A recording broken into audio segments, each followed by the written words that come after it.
I had a request a while back to talk about some of my tattoos, and so I thought this would be a really good way to introduce myself a little bit further. If you haven't seen my first introduction video, go watch that right now where I just give you the baseline facts about my life. But if you care, here goes.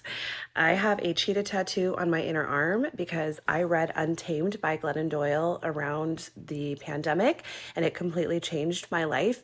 It helped me to jump out of the fishbowl of all the systems of oppression and conformity that I was a part of that were actually stifling parts of myself. Parts of myself had to die in order to conform to those systems.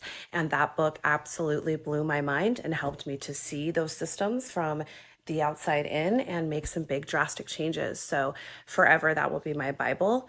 I also have a bee.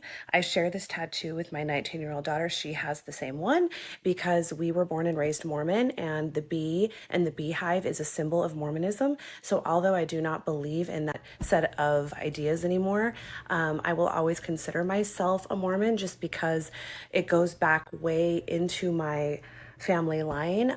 My grandmothers were Mormon, their grandmothers were Mormon, and so it will always be an important part of my identity. I still have many family members who are Mormon as well. I have a yin and yang tattoo that I got with my husband of 20 plus years, and we got this when we were married, and I absolutely love it and would never change it. The top is the moon and the bottom is a bear. The bear represents him as he would stabilize me. He was a grounding force for me, and the moon represents me and how I'm always changing phases, and it was like this really good yin and yang relationship. I also have a small crystal because I love crystals when I got into them. This is actually my first tattoo ever. I have a hummingbird because I lost my sister early in her 20s.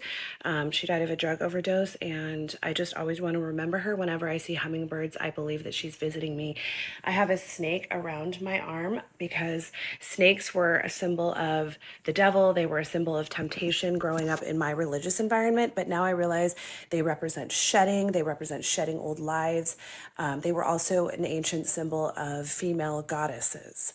So I love flipping that meaning that patriarchy stole and claimed it as representation of the wiles of a woman to actually the divinity of women. I have a feather right here that represents flying away or freedom. My last tattoo is this one behind my ear, and it's the symbol of Gemini, which is my sign. So don't judge me, still be my friend. Thanks for watching this video and getting to know me a little bit better.